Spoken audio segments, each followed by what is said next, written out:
Recuerda que este 10 de octubre se conmemora el Día Mundial de la Salud Mental. Es una fecha donde diversas organizaciones del mundo nos recuerdan que la salud no solo es la ausencia de enfermedades, sino el bienestar físico, social y por supuesto emocional. Esta vez la Organización Mundial de la Salud ha relacionado el tema con la prevención de los suicidios. Vamos a hablar con nuestros invitados cómo está la situación, pero sobre todo también el enfoque que se tiene ahora con el auge de las redes sociales.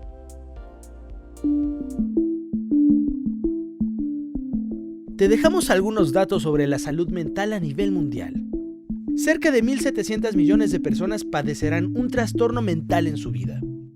50% de las enfermedades mentales comienzan antes de los 14 años.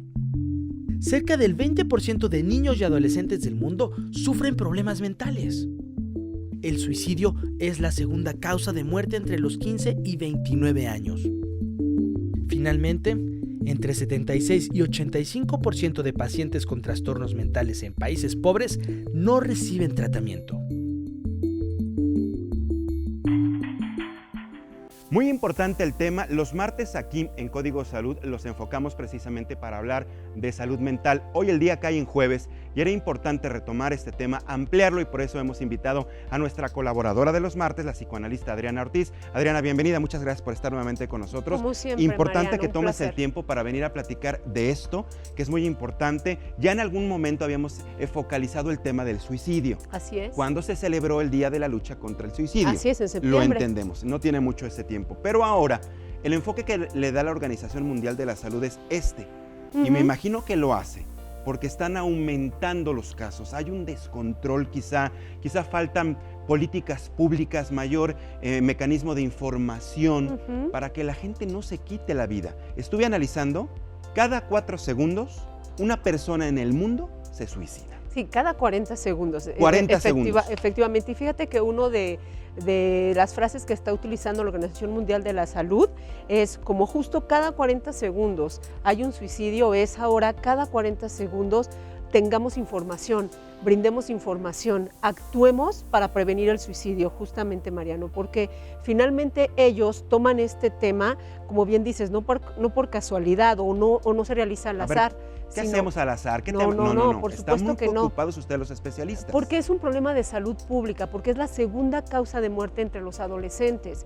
Y entonces, evidentemente, eso está buscando que se generen nuevas políticas también, que se quite el estigma hacia hablar del suicidio, porque da mucho miedo y mucha angustia, y entonces no damos la información o se puede tornar sensacionalista, y entonces tenemos que informarnos de una manera adecuada y real para que tengamos la oportunidad de prevenirlo, Y es algo Mariano. muy complicado, ¿eh? Es complicado para la familia, es complicado para el entorno de la persona que se quita la vida. Así es. Incluso hasta uno como comunicadores, como periodistas, es muy complicado acercarse a temas así. Son muy sensibles, demasiado, y no resulta tan sencillo. Pero precisamente por lo complicado hay que hablarlo. Así es. Y hay que fomentar la real y correcta información. Tú me platicabas que un enfoque importante que has visto también, que ha aumentado el hecho de que más jóvenes se estén suicidando en el mundo y en México, es el impacto de las redes sociales. Así es. Mira, aquí es muy importante también que digamos que no es responsabilizar como tal a las redes sociales o como decir que por causa de las redes sociales alguien toma una decisión de suicidarse, porque justo el suicidio es de manera multifactorial, no se debe a una sola causa, no se debe a un solo tweet o algún post que salió y que alguien dijo, bueno, por sino se refiere a que dentro de las redes sociales también muchos jóvenes, al estar buscando su identidad, Mariano, ven ahí como un mundo perfecto. Y entonces si tú vienes y de una situación de depresión, de problemas, y dices, bueno, todo el mundo es feliz, todo el mundo la pasa muy bien, menos yo, entonces sí genera como esta exacerbación del vacío, de este vacío interno, que dice yo no estoy igual. Eso es por una parte, pero por otra también lo que hemos hablado es acerca del bullying o el acoso. Muchos jóvenes han sido acosados vía redes sociales y entonces eso no se detiene, porque al final de cuentas no nada más se realiza el bullying, por ejemplo, en la escuela o con un grupo en particular, ahora se viraliza. Y he escuchado, por ejemplo, un tema muy complejo que vi en algún periódico de tiene 10 años y ya piensa en suicidarse. Y hablaban de una niña en una escuela de Querétaro, justamente que ya no podía con este acoso ¿A los porque 10 años? porque la viralizaron Ajá. a través de este tipo de memes que de repente se nos pueden hacer muy graciosos, pero que al final de A la cuentas persona le puede Así afectar es. y muchísimo. o a ciertas personas, ¿no?, que ya traen algunas situaciones complejas y que eso solamente pues va a potencializar su deseo de querer atentar contra su vida. Y es que es gravísimo porque tienes muchísima razón, el hecho de la utilización de las redes sociales, el internet es fabuloso, nos Ujú. hace la vida más sencilla, funcionan como herramientas o mecanismos de comunicación muy fabulosos, muy útiles en la Así mayoría de es. los casos. También se convierten a veces en la fuente ovejuna. Así es. También empiezan a juzgar, la gente juzga, señala, no se pone a analizar qué hay detrás, simplemente señala por lo que ve. Así es. No se pone a investigar qué hay más de fondo Exacto. y ataca. Y entonces habrá gente que aguante vara, como decimos, Ujú. y habrá gente que no lo soporte. Porque es todo el ¿No? tiempo. O sea, al final de cuentas es eso, y tampoco se puede frenar a veces, porque si tú en la escuela ves a quien está buleando o a quien está acosando, o incluso en el trabajo, te das cuenta quién es, en las redes sociales eso se pierde, porque puede ser anónimo, porque muchas veces no está ni con el nombre, ¿no?, de la persona, y entonces se tarda en investigar. Ha entrado incluso la policía cibernética a ver como todo este tipo de elementos que sí pueden hacer que una persona se sienta muy mal realmente, ¿no? O incluso, Mariano, también hay quien ha estado como esta similitud de la carta de que deja, por ejemplo, un suicida, y ahora es a través de las redes sociales que también se han estado filmando o se han dejado mensajes ahí de cuando una persona realiza este acto violento. Y ha habido varios casos, incluso recuerdo uno hace un par de años, un sujeto que fue acusado de asesinar a su familia, fue localizado un mes después, pero se localizó porque subió a Facebook precisamente su suicidio. Así es. O sea, es impresionante cómo se llega, cómo se puede extralimitar el uso de las redes sociales, tanto por un lado como de otro. Adriana, hacemos una pausa, no nos tardamos, hacemos una pausa en Código Salud. Estamos platicando con la psicoanalista Adriana Ortiz, porque hoy es el Día Mundial de la Salud Mental. Ya estamos de regreso en Código Salud, estamos platicando con la psicoanalista Adriana Ortiz, colaboradora de este espacio. Hoy es el Día Mundial de la Salud Mental y el enfoque que tiene la Organización Mundial de la Salud es la prevención del suicidio. Adriana, comentábamos el impacto que tienen las redes sociales y ahorita en el corte decías algo bien cierto y bien interesante. Muchas veces hablamos de ciertos enfoques que se le da a las personas que se quitan la vida, por ejemplo, la presión, los atacan, los bulean, etcétera, etcétera, etcétera. Sobre todo porque si las personas están gorditas, que si no encajan en un grupo específico de la sociedad, que hay, por ejemplo, del bullying relacionado por la orientación sexual. Esto también ha generado una serie de suicidios en todo el mundo. Es un grupo altamente vulnerable, o sea, si hablamos de la vulnerabilidad en cuanto a las estadísticas, nos arrojan que sí los adolescentes entre 15 y 19 años son como los más afectados o los más vulnerables, pero también dentro de este grupo encontramos los adolescentes homosexuales, ¿no? De ahí sí hay mucho que hablar al respecto, porque justo hay una situación muy complicada ya de por sí, por este estigma y por esta discriminación y por esta falta de sensibilidad, ¿no?, ante la orientación sexual de alguien, sí se están atacando con mayor facilidad por esta misma parte del anonimato vía redes sociales hasta que la persona de verdad ya no lo tolera. Y entonces termina sintiéndose realmente aislado y también termina sintiéndose que no vale nada, ¿no? Entonces sí tenemos que estar muy al pendiente de esto y no mandar este tipo de mensajes, porque todos somos valiosos. Aquí no depende la orientación sexual de alguien, ¿no?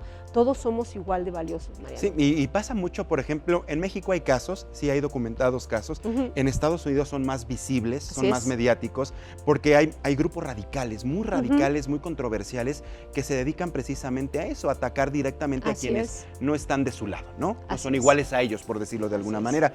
Y la mayoría son exactamente esto, adolescentes. Son adolescentes, imagínate lo difícil que es también para un adolescente y homosexual el que pueda ir trabajando esos aspectos que de por sí son difíciles, ¿no? Y enfrentándose a una sociedad homofóbica, porque todavía nos falta por erradicar esos aspectos, pues todavía lo hacen más complicado, aunado a todo lo que es la búsqueda de su identidad. O sea, por eso todavía están en un riesgo mayor, ¿no? Ahora, ¿cómo controlar? Digo, no se puede controlar la Internet al 100%, es Así decir, es. es prácticamente imposible Ujú. poder controlar la opinión de todo mundo. Ujú.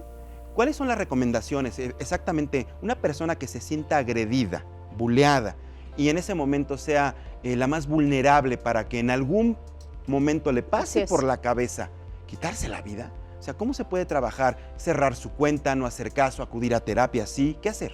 Mira, es muy importante lo que acabas de mencionar. Uno, que los niños, no es recomendado que niños, también menores de 15 años, tengan redes sociales. O sea, que ya los mismos padres les abran Facebook o Instagram. O sea, en o teoría es para Snapchat. adultos, ¿no? Así es. No, en teoría sí tienes que ser mayor de edad, Ujú. pero al final de cuentas ellos no pueden manejar este tipo de cuestiones, entonces sí tenemos que estar muy al pendiente. Si yo como padre estoy fomentando el uso de las redes sociales y no vigilo tampoco, porque hay una aplicación de Facebook que es en Messenger Kids y que entonces los papás pueden estar vigilando lo que escriben sus hijos, Están viendo exactamente como una todo. parte de la misma, del mismo sentido de pertenencia Controlan y vigilan. que tienen los chicos para este tipo de redes, pero no es lo adecuado, Mariano. Entonces, si nosotros estamos viendo como familiares o como amigos que alguien está posteando demasiadas cuestiones, por ejemplo, agresivas, o cuestiones en donde la persona se dice yo no valgo o soy horrible, o sea, son las cuestiones que finalmente pueden dañar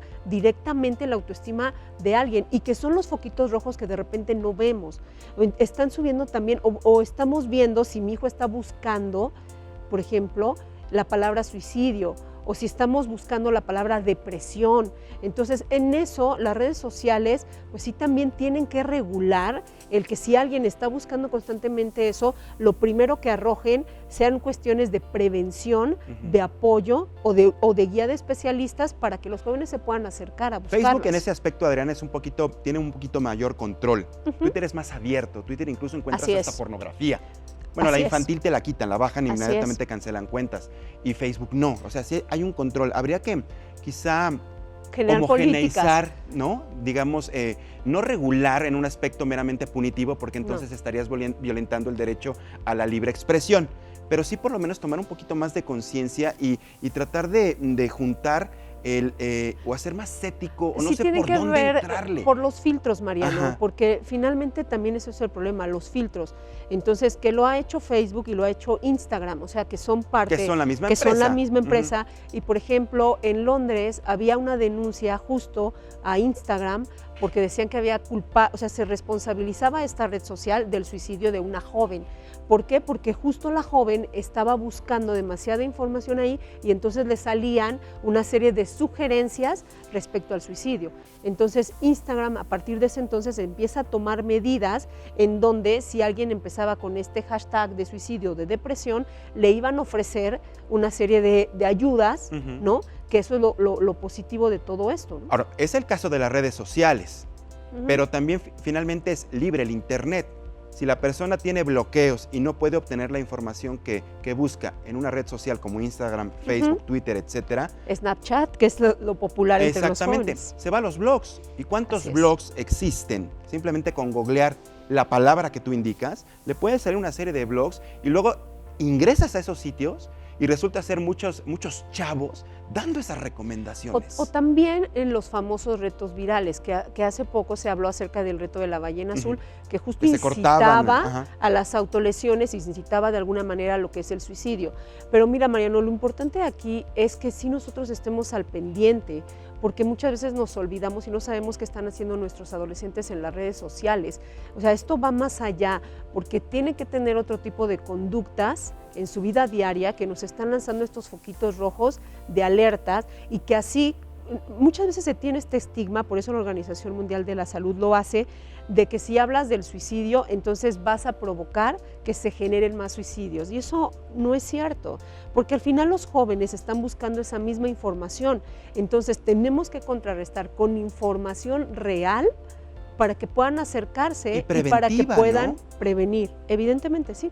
¿Cómo podemos focalizar entonces? ¿Qué puntos son los importantes o básicos para poder manejar mensajes de prevención y no mensajes de aliento? Mira, primero, por ejemplo, la Organización Mundial de la Salud nos dice que no sean sensacionalistas, o sea, que los medios de comunicación tengan mucho cuidado con este tipo de eventos para no dar información de tipo que genere como mucha polémica o que se desvíe hacia otra cuestión, como las series también de televisión o como ciertas películas que pueden engrandecer ese tipo de eventos. Dos, que haya políticas de capacitación hacia profesores que también puedan estar detectando, porque ellos pasan mucho tiempo con los jóvenes, ¿no? Mucho más que los padres. Entonces, que se capacite a los maestros para detectar como estas señales de alerta cuando ven en los jóvenes que están cambiando, ¿no? En su día a día, con los demás, o si están viendo que alguien es acosado. Y por último, también tenemos que regular el uso de las redes sociales para que porque aunque es parte de la vida de estas generaciones, tenemos que estar al pendiente de qué es, cuánto tiempo se pasa ahí, tener como un control de los horarios en cuanto al uso de redes sociales, y también entonces ahí nosotros como padres tener, muchas veces se sugiere tener las contraseñas, no por invasión a la privacidad, pero sí para estar revisando de vez en cuando en qué están buscando nuestros hijos en las redes sociales, ¿no? Y si puedes poner algunos candados en internet para bloquear cierto tipo de información que también se puede en el hogar, hay que hacerlo. Hay que hacerlo. Y mira, precisamente hay una reunión de especialistas en el Congreso Latinoamericano de Suicidología. Se está celebrando en estos momentos en Guatemala. Precisamente están llevando a cabo todas estas series de conversaciones, puntos de vista, cómo prevenir aún más, disminuir el número de casos en el mundo. Y ahí está precisamente el especialista suicidólogo mexicano Alejandro Águila. Lo tenemos en vía telefónica. Alejandro, bienvenido a Código Salud. Un gusto platicar contigo. Muy buenos días. ¿Qué tal? Muy buenos días, un gran saludo desde Guatemala. Estamos en el primer Congreso Latinoamericano de Suicidología y nos acompañan pues varias autoridades de el suicidio, y te los voy a presentar. Hernán Ortiz de Guatemala, Cásulo Cisneros de Colombia, Silvia Britos de Argentina, Mauricio Campos, Costa Rica. Estamos aquí reunidos. Sebastián Cisneros de los Estados Unidos. Pues sí, es amplio, estamos viendo. Precisamente. Así, Alejandro, y ahorita que nos acabas de presentar a varios de tus colegas es porque estamos hablando precisamente de un problema mundial. Este está enfocado a Latinoamérica, este congreso, pero estamos hablando de un problema mundial. ¿Qué datos tienen ustedes precisamente? Porque platicando aquí con nuestra especialista Adriana Ortiz nos decía que desgraciadamente pues el número de casos va en aumento y también el impacto que tienen las redes sociales está propiciando también esto, Alejandro. Por supuesto, la gran oportunidad que tenemos en este Congreso es que cada país está aportando lo que tiene conocimiento en la prevención, atención y posvención del suicidio. En México ya sabemos que es la segunda causa de muerte en jóvenes de 15 a 29 años. Me gustaría que mis compañeros te compartieran en su país cómo está la situación. Bueno, en Guatemala también cada vez va en aumento y lo peor es que la población cada vez va siendo menor. Nosotros tenemos casos de muerte por suspensión en niños, estamos hablando de niños de 6 años, y en intentos de suicidio en niños de 6 años, y un caso registrado de un chiquito de 4 años. Bueno, en Argentina también va en aumento, pero en las edades, franjas etarias menores, que está relacionado mucho con los juegos de internet. Entonces lo que nosotros hacemos es, tenemos charlas con los padres, con la comunidad, con las escuelas, con los docentes y con los profesionales. Es decir, nosotros hacemos una corresponsabilidad donde entre todos nos colaboramos para poder tener una conciencia de lo que significa el suicidio y qué es lo que se puede hacer. En Colombia se suicidan aproximadamente 2.000 personas cada año. Es mucho más frecuente en adolescentes y en jóvenes, y es un problema de salud pública. Aquí la gravedad de este fenómeno no es por la cantidad, sino por el impacto que genera la muerte de una persona en la familia y en la sociedad. En los Estados Unidos se comparten las cifras de México, también es la segunda causa de muerte en adolescentes y las cifras van en aumento, está completamente problemática la situación, esto está también asociado a muchos factores sociales, desafortunadamente también la falta de recursos en cuanto a personas que puedan atender a adolescentes es algo que no hay en ciertas regiones de los Estados Unidos, específicamente en el centro de los Estados Unidos, pero hay bastante que hacer y hay muchas políticas que se están creando desde la desde el NIH y también el CDC, que está completamente atento para pues poder tratar de combatir esta problemática. Muy bien. Alejandro, ¿nos Costa escuchas? Rica. A ver, sí. Sí, aquí estamos. Sí, te escuchamos, Miguel, Alejandro. Te escuchamos con gusto. Excelente. Y te van a compartir también de otro país más que se integra. A ver. Sí, en Costa Rica somos un país pequeño con 5 millones de personas, pero tenemos un problema grande. Somos el segundo país en Centroamérica con mayor tasa de suicidio, más o menos entre 7 y 8 suicidios por 100.000 habitantes. Son unas 318 personas que mueren por suicidio al año. Y en una época importante, ¿verdad? En una época donde decimos que es el adulto joven, entre 20 y 30 años, pero donde sabemos que la problemática que da origen a los suicidios inicia mucho antes y donde los proyectos preventivos son muy importantes en niñez y adolescencia. Muy bien. Sí, Mariano, se enseña también Damián Rodante de Argentina, que te puede compartir exactamente desde las investigaciones que han realizado con nuevos avances en las neurociencias. A ver, ¿cuál es, Alejandro? Sí, a ver, de Argentina, digamos, estamos trabajando en epidemiología del suicidio e intervenciones. La realidad es que el problema se comparte con el resto de Latinoamérica, América en general. Los grupos etarios de adolescentes y adultos jóvenes son los que duplican las tasas de suicidio en los últimos 15 años. Y el problema es, como decía el doctor Cisneros de Colombia, digamos, el impacto del suicidio no solamente las personas que se suicidan, sino hay cerca de 40 personas intentando suicidarse por cada suicidio consumado, y millones de personas familiares y allegados que se afectan por esto, con repercusión en salud mental, ¿no? Muy bien. Así es, Mariano. ¿Alguna pregunta? Sí, Alejandro, pues sobre todo ya para el tiempo nos come desgraciadamente, pero agradezco este enlace y que nos hayas compartido la perspectiva que hay en diferentes países de Latinoamérica y los Estados Unidos. Rapidísimo, Alejandro, para continuar y concretar esto contigo. ¿Cuándo termina precisamente el Congreso y qué es lo que esperan? Terminamos el día viernes. Ajá. Y pues nuestra intención es hacer la unificación de criterios, generar un consenso respecto a la prevención, atención y prevención del suicidio, porque Latinoamérica no solo nos une la idiosincrasia, sino también el idioma y muchas formas de actuar, como lo ves en los diversos especialistas y el trabajo y la labor que han hecho en cada uno de sus países. Muy bien, pues Alejandro Águila y el resto de tus colaboradores y colegas, muchísimas gracias por este enlace telefónico con Código Salud. Un abrazo hasta Guatemala y estaremos al contacto. Hacemos un programa después, los invitamos a todos ustedes. Gracias, Alejandro. Encantado, gracias y nos despedimos. Muchísimas gracias, buen día a todos allá. Y rapidísimo ya para concluir, Adriana, importante lo comentaban y qué bueno que escuchamos estos datos a nivel Latinoamérica de lo más reciente que se tiene aquí en exclusiva en Código Salud. Así es, 800,000 casos de suicidio a nivel mundial. Y sobre todo, Mariano, entender que todo tiene solución, menos la muerte. El suicidio no es una alternativa para terminar con el sufrimiento. Hay muchas otras y hay que acercarse. Importante, me quedo con lo que dices. Adriana Ortiz, muchísimas gracias por haber estado con nosotros Mariano, este día en el Día Mundial de la Salud Mental.